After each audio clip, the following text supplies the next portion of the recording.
భారతదేశం భిన్నత్వంలో ఏకత్వం కలిగిన దేశం. ఎందుకంటే ఒక్కో రాష్ట్రానికి ఒక్కో రకమైన ఆచారాలు, సాంప్రదాయాలు ఉంటాయి.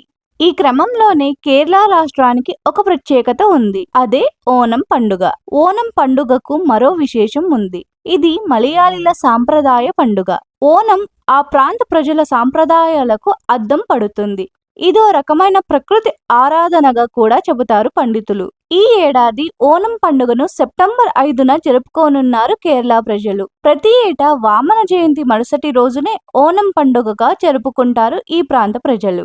దీని వెనుక ఒక ప్రత్యేకమైన కథ ఉంది. ఇది తెలియాలంటే ముందుగా వామనుడి ఆవిర్భావం గురించి తెలుసుకోవాలి. ప్రహ్లాదుడి మనవడైన బలిచక్రవర్తి గొప్ప త్యాగానికి, దాన ధర్మ గుణానికి నిలువెత్తు నిదర్శనం. అయితే ఒకరోజు విశ్వజిత్ మహాయాగం చేసి దేవతల అధిపతి అయిన ఇంద్రుడిని ఓడిస్తాడు బలిచక్రవర్తి. ఆ తరువాత అతని రాజ్యమైన ఇంద్రలోకాన్ని ఆక్రమించుకుంటాడు. ఈ క్రమంలోనే దేవతలందరూ బలిచక్రవర్తి చేష్టలకు విసిగిపోయి శ్రీ మహావిష్ణువును ప్రార్థిస్తారు. ఈ క్రమంలోనే బాలుడి రూపంలో భూమిపైకి వచ్చిన వామనుడు బలిచక్రవర్తిని ఒక కోరిక కోరుతారు. నాకు 3 అడుగులు కావాలని అడుగుతాడు. అందుకు సరే అని అంటాడు బలిచక్రవర్తి. ఈ క్రమంలోనే వామనుడు 1 అడుగు ఆకాశంపై, 2వ అడుగు భూలోకంపై, 3వ అడుగు ఎక్కడ పెట్టాలనే సంకోచంలో ఉన్న వామనుడితో బలిచక్రవర్తి ఈ విధంగా చెబుతారు: స్వామి, 3వ అడుగు నా తలపై పెట్టమంటాడు. ఈ సందర్భంగా వామనుడి రూపంలో విష్ణుమూర్తి వచ్చాడని గ్రహించిన బలిచక్రవర్తి ఒక కోరిక కోరుతారు.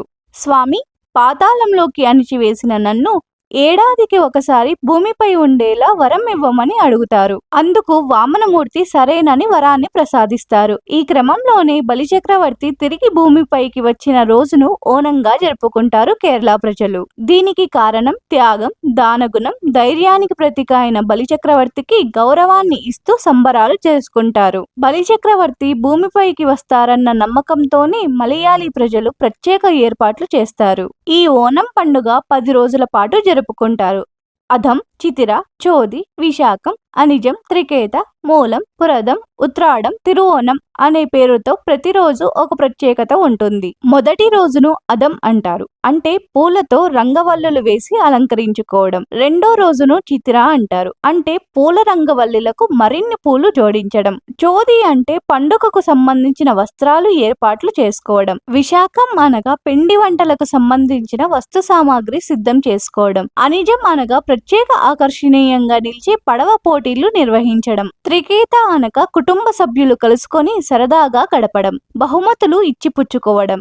మూలం అనగా రకరకాల పిండి వంటలను సిద్ధం చేసుకొని ఏదైనా ఆలయానికి వెళ్లి భోజనం చేయడం. పురదం అంటే మలయాళు విశ్వసించే మహాబలి విగ్రహాలను ఇంట్లో ఉంచి పూజిస్తారు. ఉత్రాడం అనగా మహాబలి విగ్రహాన్ని ప్రతిష్ఠించి పూజించేందుకు ఇంటిని అలకడం, శుభ్రపరచడం వంటి పనులను ప్రారంభిస్తారు. తిరువోనం అనగా నిజమైన పండుగ రోజు అని అర్థం. ఈ రోజున 20కి పైగా సాంప్రదాయ వంటకాలను తయారు చేసి అరిటాకులపై వడ్డించి భక్తితో ఏర్పాటు చేసుకున్న మహాబలి విగ్రహానికి నివేదిస్తారు. ఆ తరువాత కుటుంబంలోని చిన్న పెద్ద అందరూ కలిసి బంధుమిత్రులను పండుగకు ఆహ్వానించి సరదాగా కలిసి సహపంక్తి భోజనం చేస్తారు. ఇది మలయాళీల ఓనం పండుగకు సంబంధించిన సంక్షిప్త వివరణ. సమానత్వాన్ని, సాంస్కృతిక వారసత్వాన్ని, పర్యావరణంపై ప్రేమను, భిన్నత్వంలో ఏకత్వాన్ని ప్రదర్శిస్తూ జరుపుకోవడమే ఓనం పండుగ ముఖ్య ఉద్దేశం. ఈ వీడియో మీకు నచ్చినట్లయితే ఒక లైక్ కొట్టి ఈ సమాచారాన్ని ఇతరులకు షేర్ చేయండి. మరిన్ని ఇలాంటి ఆసక్తికరమైన వీడియోల కోసం మా ఛానల్ను సబ్స్క్రైబ్ చేసుకోండి. ధన్యవాదాలు.